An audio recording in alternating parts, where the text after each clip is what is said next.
Seeking Wisdom Week 13, The Best Daughter-in-Law, the Book of Ruth. Did you know there are only 2 books in the whole Bible named after women? Ruth and Esther. The summary of the Book of Ruth won't take long because the entire book is only 4 chapters long. Although the Book of Ruth happens to be the shortest book in the Old Testament, it contains many principles that impact our lives even today. The Book of Ruth tells us a story of love with 3 main characters. Naomi, the good mother-in-law that is worried about the happiness of her widowed daughter-in-laws. Ruth, her daughter-in-law. And Boaz, a kind and merciful man. The main character of the book, of course, is Ruth, a woman of foreign descent, but is filled with a strong faith, completely trusting God and choosing God's people as her people. The story in the Book of Ruth tells us the story of how Naomi, her husband, and 2 sons live when a terrible famine occurs in the Bethlehem region. After moving to the Moab region, both of Naomi's sons married pagan Moabite women.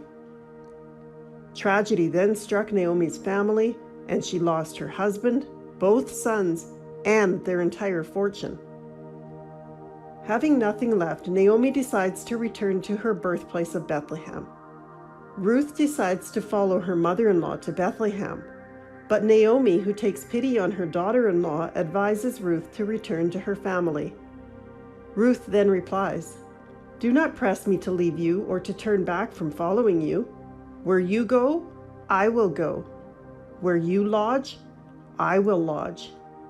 Your people shall be my people, and your God, my God.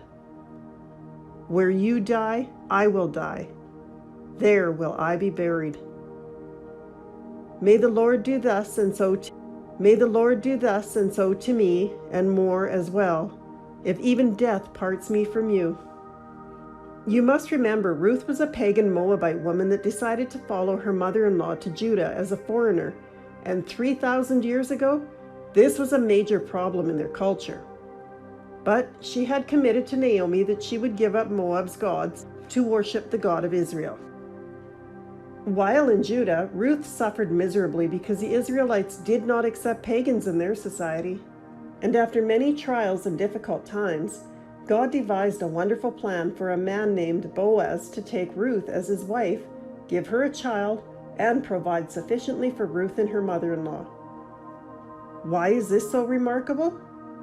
Because Boaz just so happens to be a successor to a great lineage. God's plan works perfectly, and Ruth and Naomi will be taken care of even after all the terrible tragedies they have lived through.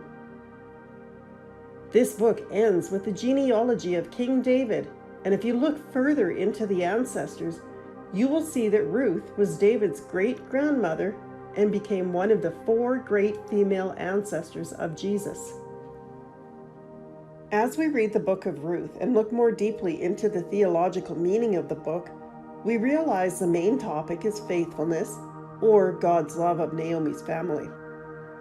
Many times we believe God is present secretly through the narrator's words, and you simply have to read chapter 1 verse 6 and chapter 4 verse 13 to know that God was always there to answer the prayers of Naomi and Ruth.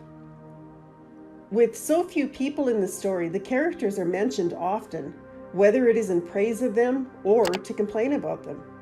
Ruth and Naomi, the main characters, pray in the name of God and have the prayers fulfilled by protagonists in the story. We read about how God supported the characters and helped them achieve what they have asked for in their prayers.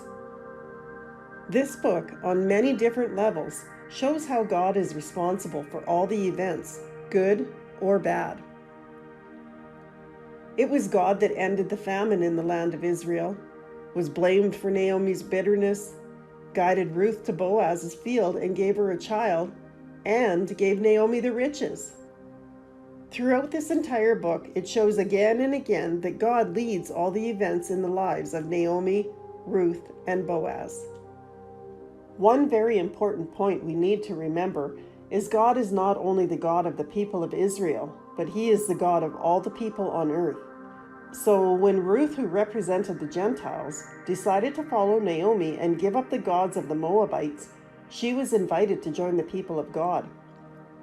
With this in mind, imagine what happened to the virtual wall that divided the people of Israel and the Gentiles. This wall would have been knocked down and would have opened a universal dimension of salvation. It was after this amazing feat that St. Matthew later placed Ruth in the very important genealogy of Jesus. Once again, we need to look at how this book relates to our everyday life. So when we read about how Ruth, a daughter-in-law, gives up everything to follow her mother-in-law Naomi to Bethlehem, even though Ruth's husband has died and Naomi is empty-handed, we learn many things about human life and faith. The first thing we learn is that God cares for everyone regardless of race, nationality, or status. Look at Ruth. She is a Moabite that many people discriminated against, but God did not. He loved everyone the same. Second, we learn that men and women are equally important to God. We are all one in God's eyes. Some religions promote men as being superior to women, but Christianity is a religion that honors men and women equally. There is no difference in God's eyes. Third, we must realize that no one is unimportant. Ruth was often seen as an insignificant person because she came from Moab, a nation born of incest between Lot and one of his daughters. She was known as a poor widow that had come to live in a strange land with strangers and many different customs. But she was important, and God's plan for her culminated when Ruth became an important link in Jesus' genealogy as the great-grandmother of King David. God's plans often involve people considered to be inferior, unimportant, or unimpressive from a man's point of view, as Paul manifested in human weakness. And finally, God uses small things to accomplish his great plans. God intended Ruth to be part of the story of Jesus' descendants. So throughout the book of Ruth, we often see God's providential hand leading her and Naomi. He leads Naomi away from the famine in Bethlehem, Ruth and Naomi to emigrate to Moab, and then return to Bethlehem, all the while ensuring Ruth is part of his plan. This is also the way God is present in our lives and the events of our daily life. Here is a story. Twy Cang and Cho Tuan is a famous ancient Vietnamese story. This story has been adapted into many different forms of stage performances, such as singing, classical drama, and reformed theater. The story of Twy Cang has moved millions of hearts for generations about the family devotion and faithfulness of a Vietnamese woman. Twy Cang was a beautiful woman and talented author. She is also a faithful wife and good daughter-in-law. One day, her husband, Cho Tuan, who refused to marry a princess, was exiled for 17 years. He was then forced to marry another princess in a foreign country. During the marriage, he felt imprisoned at the palace and longed to see his mother and wife in his homeland. Loving her husband, Twy Cang and her mother-in-law set out to find Cho Tuan. They crossed poisonous waters and went through deep forests and often were hungry and exhausted. During these difficult times, Twy Cang still cared for her mother-in-law, and after many days with nothing to eat, Twy Cang decided to cut her flesh to feed her mother-in-law. Twy Cang said to herself, "I offer my flesh to help Mom."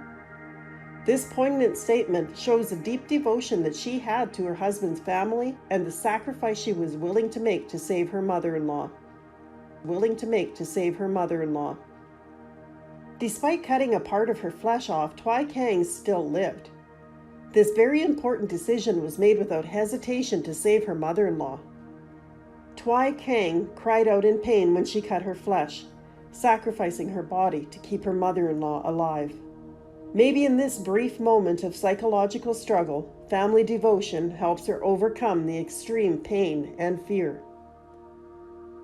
When they passed the evil god temple, she had to exchange her eyes for the life of her mother-in-law. This exchange was done without hesitation, saying, "I will give my eyes to you. Please do not kill my mother-in-law who has suffered for a long time. My Lord, my eyes dedicated to you. Do not kill this old woman who is dying." Even in the most dangerous moments, Twy Cang was still fully devoted to her mother-in-law. She did everything she needed to save her mother-in-law's life. Would never see the sun again, and her mother-in-law was half dead. Twy Kang still did all she could to save her mother-in-law's life. Twy Kang was never afraid to give anything to save her mother-in-law. She understood that a mother's heart was anxious day and night in hopes of one day being reunited with her son, just as she wanted to be reunited with her husband. Today, many people sacrifice morals and disregard family devotion to their parents. Life seems to be centered around money, and money seems to be robbing people of the moral values of being a decent person. The trouble is, family devotion is not as important as it should be and causes many problems in a family's life. The two stories we have heard about today will forever be remembered as good examples of family devotion for parents of all generations. The following words of St. Paul should be engraved in the lives of everybody. Chill, Lord, for this is right. Honor your father and mother. This is the first commandment with a promise, so that it may be well with you and you may live long on the earth. Thank you for watching. We hope you enjoyed this week's lesson. Please join us next Friday for our new video. The answers to this week's questions will be revealed in next week's video. Remember, every Friday at 7 o'clock, the Seeking Wisdom Challenge will be posted on YouTube and Facebook. If you enjoyed this video, please like, share, or subscribe to our channel. If you have any questions, leave them in the comment section below. Thank you for watching, and we wish you a wonderful weekend full of grace and joy.